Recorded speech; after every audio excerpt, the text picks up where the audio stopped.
మిత్రులారా, ఏ ప్రాంతానికైనా ఈ భూలోకంలో గుర్తింపు అస్తిత్వం తల్లి.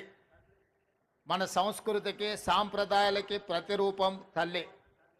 4 కోట్ల తెలంగాణ ప్రజలు దశాబ్దాల కాలం పాటు పోరాటం చేసి అమరులై సాధించుకున్న తెలంగాణ రాష్ట్రంలో ఈరోజు మన తెలంగాణ తల్లిని ప్రతిష్ఠించుకోవడం మనందరికీ గర్వకారణం. ఈ సందర్భంగా ఉమ్మడి రాష్ట్రంలో సమైక్య పాలనలో ఆనాడు తెలంగాణ సంస్కృతి మీద సాంప్రదాయాల మీద దాడి చేయడమే కాదు, హవయలను చేస్తూ తెలంగాణ ప్రజల్ని అవమానించిన సందర్భాలు ఎన్నో మనం చూసినాం. అక్కడి నుంచి విద్యార్థి ఉద్యమకారులు అమరులై సాధించుకున్న తెలంగాణ రాష్ట్రంలో